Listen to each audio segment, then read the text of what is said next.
Hello students, दृश्य success academy online classes में एक बार पुनः आपका स्वागत है। मैं विशाल सर एक बार पुनः आपका स्वागत करता हूं। जैसा कि मैं अपने ग्रेजुएशन स्टूडेंट्स, चाहे वो बीए, बीकॉम, बीएससी कुछ भी कर रहे हों, उनमें जिन्होंने कि अंग्रेजी विषय चयनित किया है, तो अंग्रेजी विषय में जो शॉर्ट स्टोरीज़ हैं, उन शॉर्ट स्टोरीज़ के वीडियो मैंने देना आरंभ किए हैं, जिसमें कि द लास्ट लीफ का वीडियो मैं दे चुका हूं। और आज मैं दूसरी शॉर्ट स्टोरी, जिसका नाम है द लेमेंट, बहुत खूबसूरत स्टोरी है द लेमेंट, जो उसके राइटर हैं आपके एंटन चेखोव के द्वारा लिखी गई शॉर्ट स्टोरी द लेमेंट। आज मैं आपको उसकी समरी समझाऊंगा और इसके मुख्य पात्र और महत्वपूर्ण पॉइंट्स के बारे में आपको बताऊंगा। और वीडियो आपको बहुत अच्छा लगेगा। और यदि अब तक आपने मेरा चैनल सब्सक्राइब नहीं किया है तो प्लीज़ चैनल को सब्सक्राइब कर दें, और अगर वीडियो अच्छा लगे तो लाइक कमेंट जरूर करें। तो लिखा है आपके लिए पॉइंट्स टू रिमेंबर, कुछ पॉइंट जो कि आपको याद रखने हैं। पहला पॉइंट आपके लिए लिखा है, Anton Pavlovich Chekhov 1860 to 1904 was a Russian playwright and short story writer. यानी कि इसके जो लेखक हैं एंटन चेखोव, इनका पूरा नाम है एंटन पाब्लोविच चेखोव, जिनका जन्म 1860 में और मृत्यु 1904 में हुई। ये रसिया के रहने वाले थे, यानी कि रूसी राइटर हैं, रसियन प्ले राइट हैं और शॉर्ट स्टोरी राइटर हैं। यानी कि रसिया के एक प्ले राइटर हैं, ड्रामेटिस्ट हैं और साथ ही साथ शॉर्ट स्टोरी राइटर हैं। चलिए दूसरा पॉइंट हम लोग चर्चा करते हैं। The lament is a short story deals with loneliness and lack of communication.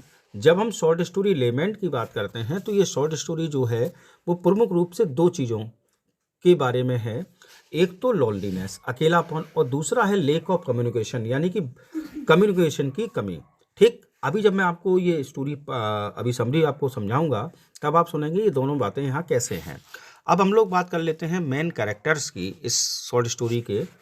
तो मेन कैरेक्टर्स के रूप में आपको प्रमुख रूप से एक कैरेक्टर याद रखना है, जिनका नाम है आयोना पोटापोव। क्या नाम है साहब? आयोना पोटापोव। आयोना पोटापोव क्या है? ये कैब ड्राइवर है, यानी कि जस्ट लाइक तांगा चलाता है। Was grief stricken as he lost his only son a week ago. और ये बंदा जो है बहुत अधिक दुखी दिखाया गया है, क्योंकि मात्र एक हफ्ते पहले ही इसके इकलौते पुत्र की मृत्यु हुई है। ठीक है ना, फिर से सुन लीजिए। आयोना पोटापोव, जो कि इस कहानी का मुख्य पात्र है, प्रोटेगोनिस्ट है, लिखा है मैंने आपके लिए, प्रोटेगोनिस्ट है, जो कि कैब ड्राइवर है, तांगा चलाता है, बहुत अधिक दुखी है क्योंकि एक हफ्ते पहले ही इसके इकलौते पुत्र युवा, जो कि अभी युवा अवस्था में था, उसकी मृत्यु हो गई है। दूसरा कैरेक्टर है आर्मी मैन। क्या नाम है? Army man. इसका नाम नहीं दिखाया गया है, और ये आयोना का फर्स्ट पेयर है। आयोना का फर्स्ट पेयर मतलब ये है कि जब ये कहानी हमें दिखाई जाती है तो इस कहानी में जो पहला आयोना का जो पैसेंजर आता है, उसकी उस पर बैठने के लिए, गाड़ी पर बैठने के लिए, उसके कैब पर बैठने के लिए पहला यात्री, तो पहला यात्री दिखाया गया है आर्मी मैन। चलिए साहब, दूसरा पात्र के रूप में 3 यंग मैन हैं, 3 नवयुवक हैं। दे आर इंटॉक्सिकेटेड, वे बहुत नशे में दिखाए गए हैं। वन ऑफ देम इज हम्पैक्ड, और उन दो में से एक जो है उसके कुबड़ निकला हुआ है, हम्पबैक्ड है। ठीक है। तीसरे नंबर पर एन अदर कैब ड्राइवर। ठीक है ना, चौथा कैरेक्टर, हमारे चौथे कैरेक्टर के रूप में एन अदर कैब ड्राइवर, एक और कैब ड्राइवर है। Iona meets him in stable. Iona की इससे मुलाकात कहाँ होती है? स्टेबल में होती है, जहाँ ये सभी लोग जो हैं, जो कैब ड्राइवर हैं, वो अपने घोड़ों को खड़ा करने का कार्य करते हैं उस स्टेबल में।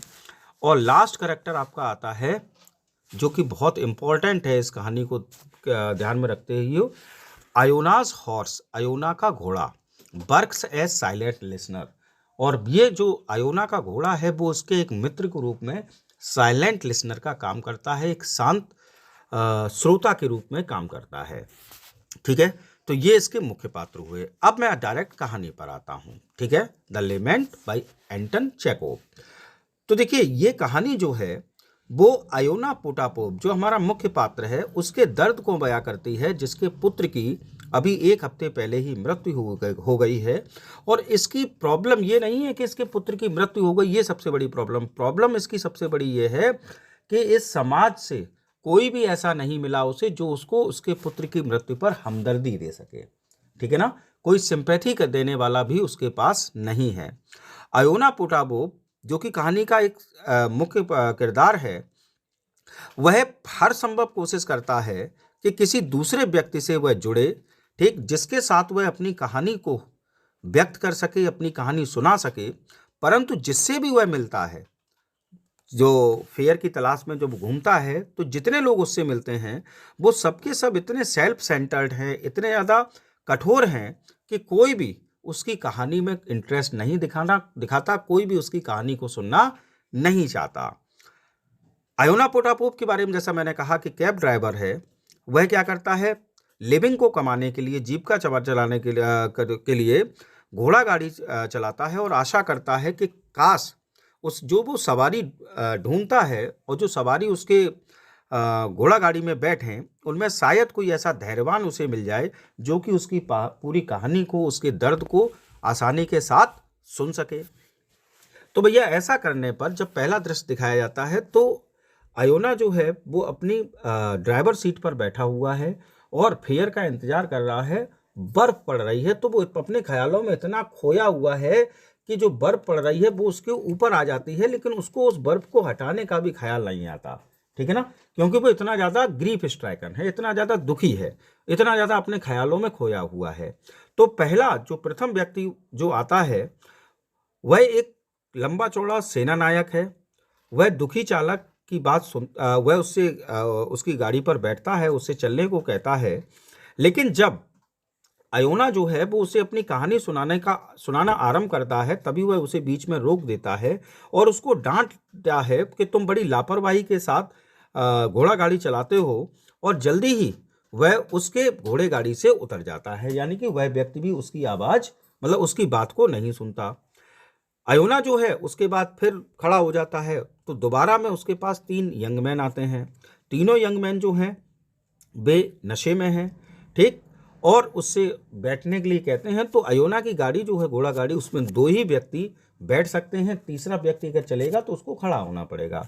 तो एक उसमें हम बैग बंदा जिसके की कुबर निकला हुआ है, तो वह व्यक्ति खड़ा हो जाता है, 2 बैठ जाते हैं।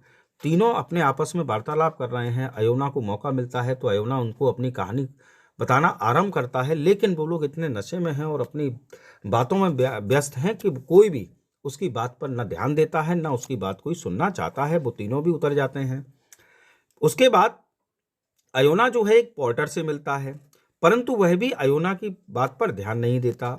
उसके बाद आयोना जो है वो स्टेबल में जाता है और स्टेबल में देखता है कि सब घोड़े, सब लोग जो जितने कैब ड्राइवर हैं सब सो रहे हैं, मात्र एक यंग कैब ड्राइवर जो है वो अभी आधा सोया आधा जगा है। ठीक, तो वो सोचता है क्यों ना ऐसे अपनी कहानी सुनाई जाए। तो वो उसके पास जाता है और उसको ड्रिंक ऑफर करता है कि अगर तुम मेरी कहानी सुन लोगे, मेरे कष्ट की कहानी, तो मैं तुम्हें ड्रिंक पिलाऊंगा। लेकिन वो बंदा भी उसकी बात नहीं सुनता है, सो जाता है। यानी कि उसको कोई भी अपनी कहानी सुनाने के लिए नहीं मिलता। अंत में आयोना जो है वह अपने घोड़े के पास जाता है। घोड़ा जो कि एक साइलेंट लिसनर है, अपने मालिक की बात को बड़े ही नम्रता के साथ सुनता है। ठीक, और आयोना जो है वो अपनी पूरी कहानी अपने घोड़े को सुना देता है और घोड़ा जो है वो आयोना को सांत्वना देने की कोशिश करता है।